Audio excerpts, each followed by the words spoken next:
slogan was first originated from Brazil in a red light area.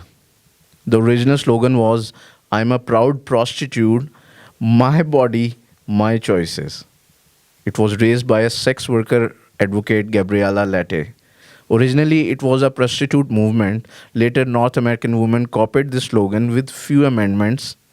Their main demands were abortion should be legalized, organ markets should be legalized, gay marriages should be legalized, laws against prostitution should be abolished, the war on drugs should be abolished.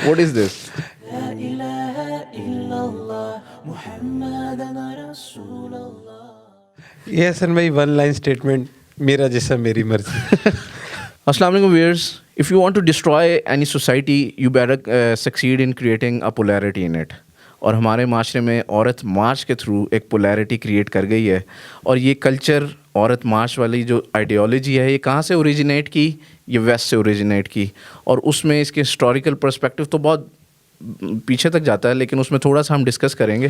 دیکھیں اس میں waste نے جب religion کو چھوڑا تو اس کا نقصان یہ ہوا کہ ان کے پاس کوئی ایسا مینیفیسٹو ہی نہیں تھا کہ جس سے وہ یہ بات بتا سکیں کہ ہیومن لائف کیسے چلے گی. بالکل بالکل. تو اب جو تو مسلمان تھے، مسلمانوں کو ایسا ایشو کبھی اس وجہ سے نہیں آیا کیونکہ ان کے پاس اللہ سبحانہ و تعالیٰ نے قرآن دے دی، سنت دے دی. تو اللہ سبحانہ و تعالیٰ نے ان کو پہلے ہی پورا ایک نظام دے دیا تھا. بٹ ویسٹ جب سیکولرزم کی طرف گیا ہے تو اس کے بعد وہاں پہ کوئی ان کے پاس رولز نہیں تھے.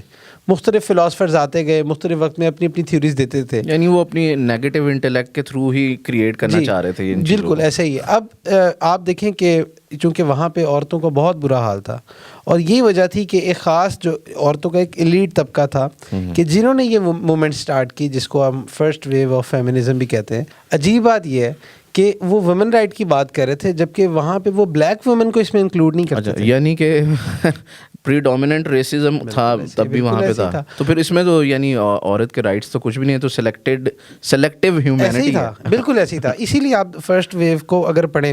اچھا پھر جب یہ آگے چلی ہے تو پھر آپ دیکھیں کہ جب ورلڈ وار 2 ہوئی ہے اس کے بعد میٹیریلزم اور یہ کنزیومرزم کا اتنا بوم آیا کہ شاید انسانی تاریخ میں اس سے پہلے ہم نے انسانوں کو کبھی ایسا نہیں دیکھا ہوگا کہ اتنا زیادہ میٹیریل کے پیچھے بھاگنا شروع. کارپوریٹ کلچر پورا سٹارٹ ہو گیا. ایسے ہی تھا. اب یہ جو کارپوریٹ کلچر تھا اس نے جو آگے چلنا تھا تو اس کے لیے ان کو 2 مقاصد تھے کہ جو انہوں نے اچیو کرنے تھے. ایک مقصد یہ تھا کہ چیپ لیبر ملے انہیں، اور دوسرا مقصد یہ تھا کہ ان کے جو انڈسٹریز ہیں وہ چلنا شروع ہو جائیں. اب انڈسٹریز کو بڑھانے کے لیے اور چیپ لیبر کے لیے انہوں نے کہا کہ بھائی اب یہ جو عورت ہے نا اس کو بھی گھر سے نکالو. کسی نہ کسی طرح کچھ ایسی پلاننگ کریں کہ یہ گھر سے نکلے، کیونکہ ویسے ایک فیملی اسٹرکچر ایسے ہوتا ہے کہ مرد کما کے لاتا ہے اور عورت گھر کو سنبھالتی ہے، لیکن اس میں وہ عورت گھر سے نہیں نکل رہی. تو اس لیے انہوں نے یہ 2 ٹارگٹس رکھے اور اسی لیے آپ دیکھیں کہ ویسٹ میں عورتوں کو جو ہے کم پیسوں میں ان کو جو ہے نا وہ رکھا گیا، اور اس کے ساتھ ساتھ بلکہ کچھ جگہوں پہ اس کو پروموٹ کرنے کے لیے انہوں نے ایسے بھی کیا کہ انہوں نے باقاعدہ عورتوں کو زیادہ پیسے دیے. اس وجہ سے دیے کہ تاکہ جو ہے نا تم گھر سے باہر نکلو. اور پھر اس کی بنیاد چونکہ ایک فیملی اسٹرکچر ہوتی ہے تو فیملی اسٹرکچر کو ڈسٹرائے کرنا تھا. اور آپ دیکھیں کہ فیملی اسٹرکچر کو ڈسٹرائے کرنے کے لیے ہی جو سیکنڈ ویو چلی ہے اس کے سارے سلوگنز اور اس کا جتنا موٹیو تھا وہ سیکشول انڈیپینڈنسی کی طرف تھا. تو اس کی بنیاد یہ تھی کہ فیملی سسٹم بریک ہو جائے. اور آپ دیکھ لیں کہ فیملی سسٹم بریک ہوا. اب جب فیملی سسٹم بریک ہوگا تو جہاں پہ گھر میں پہلے ایک کمانے والا تھا اب 2 ہوں گے، جہاں ایک گاڑی چاہیے اب 2 چاہیے. تو ہر چیز جو ہے نا اب عورت اگر باہر نکلے گی تو میک اپ انڈسٹری بھی چلے گی.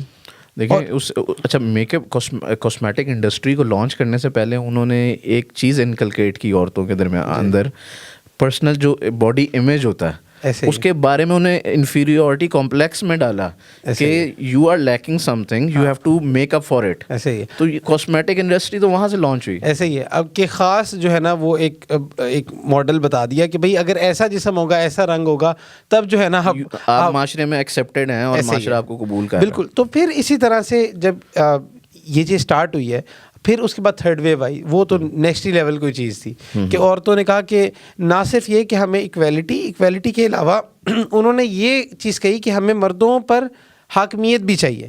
یعنی کہ ہمیں ڈومیننسی چاہیے. پیٹریارکی کے اگینسٹ انہوں نے میٹریارکی کو جو ہے نا اپنایا. جی. اچھا میں یہ سوچ رہا تھا کہ وہاں پہ تو چلیں فرسٹ ویو آئی جو کہ کچھ جسے کہتے ہیں لبرل فیمنزم, اس میں ان کو پولیٹیکل رائٹس چاہیے تھے. سیکنڈ ویو میں ریڈیکل فیمنزم تھا جو کہ سیکسول اورینٹیشن جس کی زیادہ تھی. پاکستان میں تو سیکنڈ ویو سے لانچ ہوا.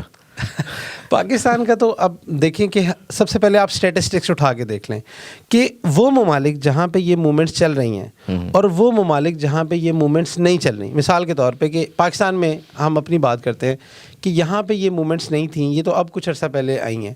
تو اس سے پہلے جن ممالک میں انہوں نے سال لگائے ہیں ادھر عورتوں کا کیا حال ہے؟ سب سے زیادہ ہراسمنٹ کیسز انہی ممالک میں پائے جا رہے ہیں, سیکشول کیسز ان ممالک میں پائے جا رہے ہیں.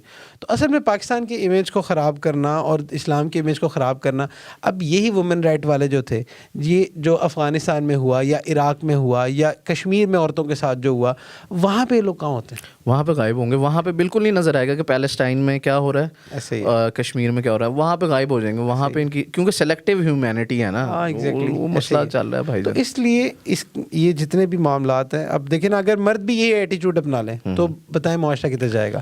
اب مرد کہیں کہ ٹھیک ہے جی اپنی گاڑی کے پنکچر خود لگاؤ, اپنا گٹر خود کھلوا لو. تو اب وہ دیکھیں نا کہ اس سے ایک معاشرہ تباہی کی طرف جائے گا اور اس سے کوئی محبت تو نہیں رہے گی آپس میں. بالکل. اپنا کھانا خود گرم کر لو, اپنی روٹی خود بنا لو. یار آپ کا باپ, آپ کا بھائی, آپ کا میاں اور آپ کا بیٹا, یہ سارے اس سے افیکٹ ہوتے ہیں. کیونکہ یہ وہ رشتے ہیں جن میں محبت جو ہے ان کا مین پلر ہے ان رشتوں کو جوڑنے والا. کھانا تو اوون بھی گرم کر لیتا ہے. بالکل, واقعی میں اصل چیز تو محبت ہے. اب اوون کے ساتھ تو نہیں بندہ ریلیشن بنائے گا. دیکھیں کہ اسلام سے پہلے عورت کو زندہ درگور کر دیا جاتا تھا, بچیوں کو. ایسے ہی اسلام آیا, عورت کا مقام یہ رکھ دیا گیا کہ اس کے قدموں میں جنت رکھ دی گئی. ٹھیک ہے, لیکن اب جب دین کو چھوڑ کے دوسری طرف جا رہے ہیں نا, یہ جو نیا فیمنزم یا لبرلزم کا ہے, اس میں ان کو سائیکولوجیکلی اور مورلی زندہ درگور کیا جا رہا ہے. یہ آپ کو بتا دوں میں.